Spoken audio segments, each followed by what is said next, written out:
राधे राधे। कैसे हो आप सभी को न्यू ईयर की बहुत बहुत शुभकामनाएं। Wishing you all and your family very very happy new year. भगवान करे ये न्यू ईयर 2025 आपके मेरे सबके जीवन में जो भी जिसकी भी अधूरी इच्छाएं हैं वो जल्दी से जल्दी पूरी हो जाए और परम पिता परमेश्वर की असीम अनुकंपा आप सबके ऊपर मेरे ऊपर भर भर के बरसे, है ना। सब यही चाहते हैं कि भगवान, हमेशा प्रार्थनाओं में यही कहना चाहिए कि भगवान सबका भला कर, साथ में मेरा भी भला कर। इस संसार की, इस दुनिया की, मेरे भारत की, सबकी सभी इच्छाओं को, जो अच्छी कामनाओं को लेकर के है, उसे ज़रूर पूरा कर। और ख़ासकर इस 2025 में प्रभु उन सबकी इच्छाओं को पूरा करे जिनकी इच्छाएं 2024 में फुलफ़िल नहीं हो पाई। तो चलिए, अब इन्हीं इच्छाओं को फुलफ़िल करने के लिए जो एक सबसे बड़ा इस कलयुग में चमत्कार कह सकते हैं वो है हनुमान चालीसा। जी हाँ, हनुमान चालीसा स्वयं में एक ऐसा चमत्कारी मंत्र, बोलिए एक ऐसी चमत्कारी स्तुति है, ऐसी चालीसा है जिसको पढ़ने से और जिसको रेगुलर अगर आप करते हैं ना, तो आप यकीन मानिए आपके मन के जो भी मन की बात है, मन की इच्छाएं हैं, वो तुरंत तुरंत पूरी होनी शुरू हो जाती है।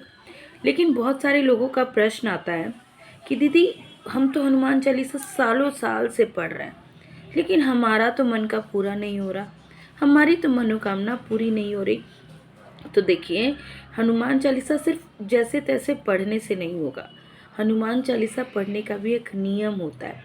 और सबसे बड़ा, जैसा कि मैं हमेशा आप सबसे कहती हूँ कि कोई भी पूजा करने के लिए ना, जो सबसे ज़्यादा आवश्यक है वो है संकल्प लेना। जी हाँ, क्योंकि ऐसा माना जाता है और ऐसा हमारे शास्त्रों में भी वर्णन है कि अगर आप कोई भी ऐसी पूजा जो आप बिना संकल्प के लेते हैं और मतलब आधी अधूरी विधियों द्वारा करते हैं, लेकिन आपने व्रत किया है, आपने पूजा की है, आपने कथा पढ़ी, आपने सब कुछ किया है, लेकिन आपने संकल्प नहीं लिया, तो ऐसी स्थिति में क्या होता है कि आपकी जो भी पूजा होती है और जो भी आपकी पूजा का फल होता है वो इंद्रदेव लेके चले जाते हैं।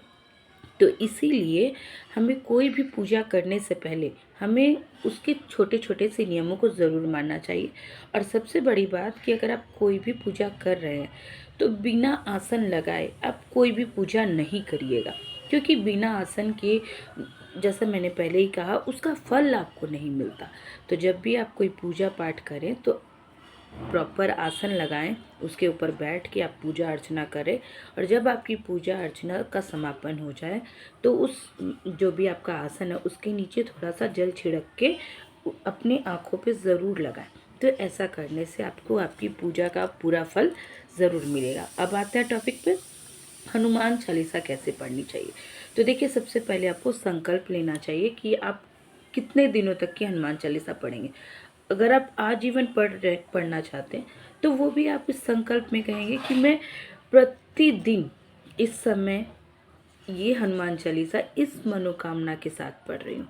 और इसके साथ ही आपको ना सबसे पहले आचमन करना होगा। तो सबसे सटीक विधि क्या है कि आपको हनुमान चालीसा का जो भी फल है वो पूरा मिले, तो उसके लिए आपको क्या करना होगा, सबसे पहले आपको आचमन करना होगा। आपको अपने हाथ में गंगा जल लेना होगा, उसमें चावल देना होगा, उसमें पुष्प लेना होगा। और ज़रूरी नहीं आप 11, 21, 51 ही डालें, आप 1 रुपये का सिक्का भी डाल सकते हैं। जी हाँ, आप कुछ भी रुपये आप अपनी यथाशक्ति रखिए और संकल्प लीजिए। कैसे संकल्प लेना है, सबसे पहले संकल्प लेना है कि मैं, अपना नाम लेना है, आपको अपना गोत्र बोलना है, ठीक है।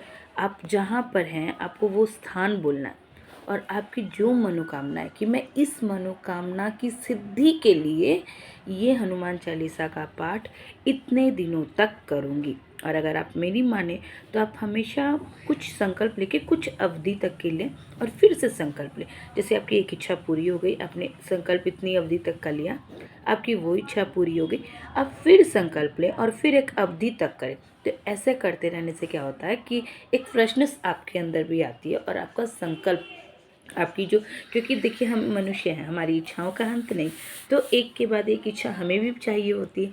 तो उसी तरीके से आपको एक इच्छा के लिए एक बार संकल्प लेना है और उसके बाद बोलना है कि जैसे इस तरीके से आचमन आपने लिया, संकल्प आप कर रहे हैं, अपने उसमें गंगा जल, फूल, अक्षत और पैसा आपने रख लिया। आपको ऐसे करके संकल्प लेना है कि जैसे मैं संकल्प ले रही हूँ, आप वैसे समझिएगा। मैं पूनम शाह कोलकाता से, हे प्रभु हनुमान जी, आपके चरणों में ये अरदास रखती हूँ। मेरा गोत्र कश्यप गोत्र है। मेरी मन की कामना है कि मेरे से जुड़े सभी लोग और सभी लोगों में भक्तिमय प्यार बहुत अच्छा से बना रहे। ये नववर्ष सबका अच्छा बीते, साथ में मेरा भी अच्छा बीते। इसी मनोकामना के साथ मैं ये हनुमान चालीसा का पाठ लगातार 7 मंगलवार तक इस समय करना प्रारंभ करती हूँ। मेरी मनोकामना सिद्धि के लिए प्रभु मेरे साथ रहें और कोई भी विघ्न आए तो उसे हर ले। तो ऐसे आपको संकल्प लेना है और उसके बाद जो भी आपका ये संकल्प का चीज़ है वो आपको हनुमान जी को अर्पित कर देना है और उसके बाद आपको हनुमान चालीसा का पाठ करना स्टार्ट करना है। आप देखेंगे कि आपको ज़रूरी नहीं कि आप हमेशा कितना ही बार करें। आप एक बार ऐसे भी बोल सकते हैं कि आप 7 दिन तक लगातार एक बार कर रहे हैं, आप 7 दिन तक लगातार 3 बार कर रहे हैं, जैसे आपकी क्षमता और जैसा आपके पास पर्याप्त समय हो उस अकॉर्डिंग आपको संकल्प लेना है।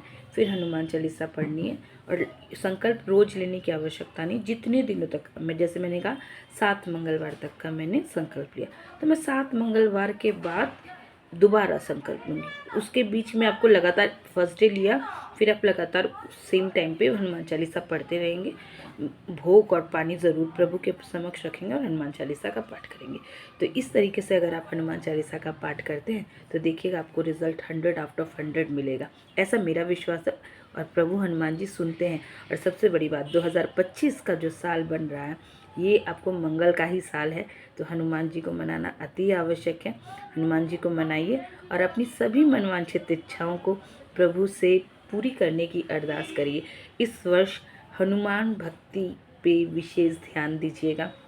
हनुमान बाबा साथ रहें तो वैसे भी संकट मोचन हनुमान बाबा है, वो साथ रहे तो आपकी सारी विपदा टलती जाएगी और आपके सारे संकटों का भी शमन स्वतः होता जाएगा, क्योंकि हनुमान बाबा का हाथ हमारे साथ रहेगा।